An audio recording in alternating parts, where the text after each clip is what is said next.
Okay, last one. We're looking at the ending of Fahrenheit 451.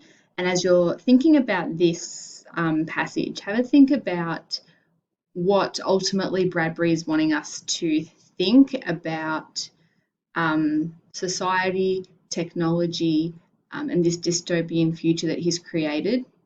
And then think about whether or not we walk away from this text with the same thoughts or feelings as we do from Nosedive, um, to see whether or not ultimately the audience or the reader is receiving the same message, a different message, the same message but in a different way. Which text do you think is more optimistic, or are they both pessimistic? Um, yeah, just having a real think about what messages we're walking away with. So, for you guys in your book, you're looking at page 199 onwards, and we can see some of my annotations that are here. So, remembering that Montag is with, at this stage, Granger and the homeless intellectuals in the wilderness, and he's staring back at the city from over the river. So he's removed from the city and he's staring at it from that distance. And it's safe now for him to be himself and this kind of human version of himself.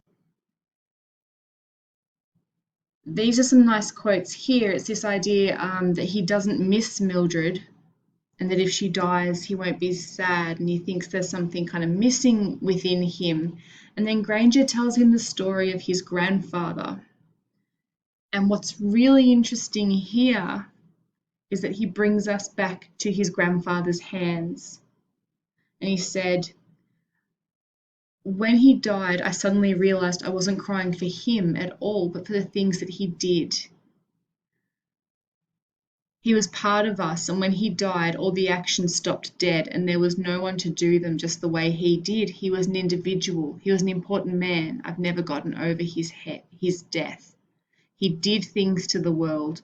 The world was bankrupted of 10 million fine actions the night he passed on. So throughout this entire text, Montag has felt detached from his own hands. And here, he's kind of been given a reason for that, that hands are doers, hands do things. And so often in this text, his hands were kind of performing his desires, that he was, in a sense, if he had a thought about it, he was almost too cowardly to do them. But his hands stole the books, his hands burned Beatty. And these are the actions that he's kind of leaving behind, that he's aware of now. And he thinks here of Mildred and her hands.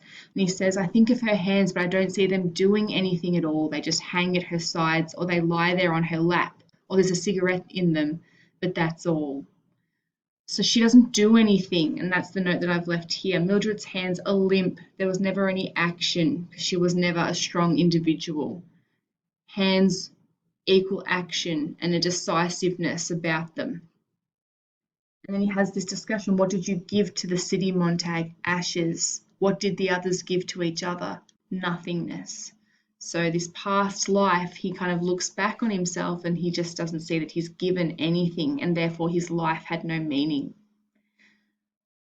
But hands, something your hand touched some way, so your soul has somewhere to go when you die. It's the idea that when we touch things, we change things.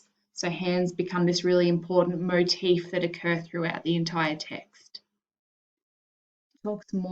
Granger talks more about a rebellion against status quo or conformity. And he kind of implores Montag here to grab life and live it. And that's not necessarily safe. There's no guarantees, there's no securities, but we live life to the fullest and we reject conformity.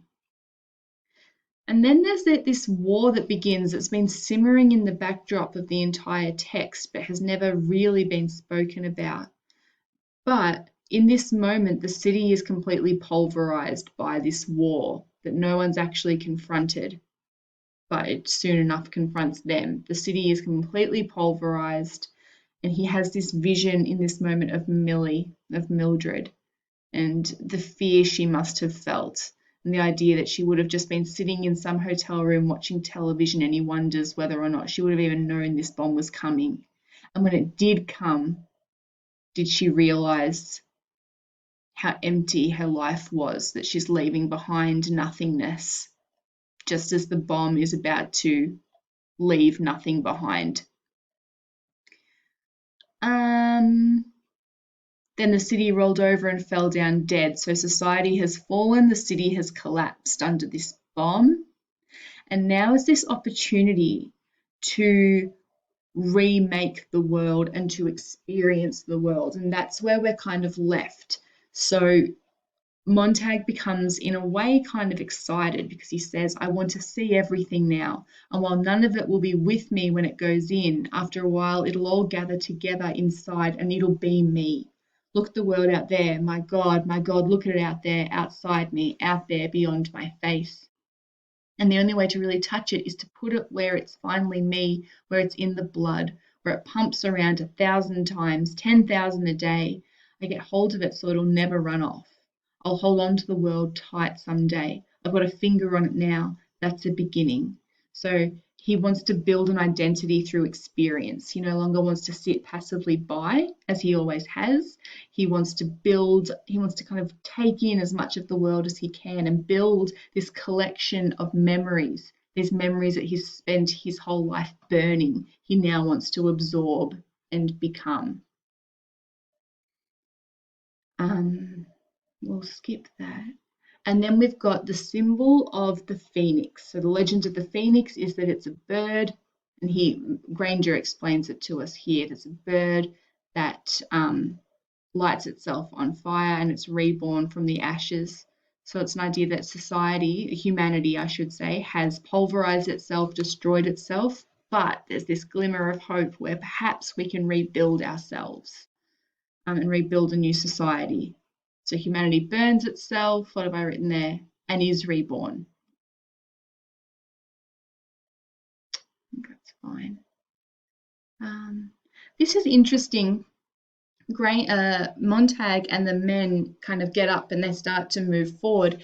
And it says Montag began walking and after a moment found that the others had fallen in behind him going north. He was surprised and moved to let Granger pass, but Granger looked at him and nodded him on, and Montag went ahead. And I think it's this moment that Montag is so used to being a follower, being a sheep, that in this moment the others are kind of following him, and he's so unsure about that he actually stops and waits for them to pass him, but they don't. So he's kind of no longer just a mindless follower, he's deliberately moving forward. So we're having this time to break down and a time to build back up, and we kind of leave with this passage that he's memorized about this tree of life that bears fruit, and that the leaves of the tree were for the healing of the nation. So I think that ultimately that is a pretty optimistic way to end the text, that he's kind of saving up this tale of regeneration and rebirth and healing for when they finally reach the city. So have a consideration here about the ending of this text, where Bradbury is kind of positioning humanity, and what kind of hope, I suppose, or if any, he's providing us for the future, if society was to continue as it was. And we're done. Made it. Thanks, guys.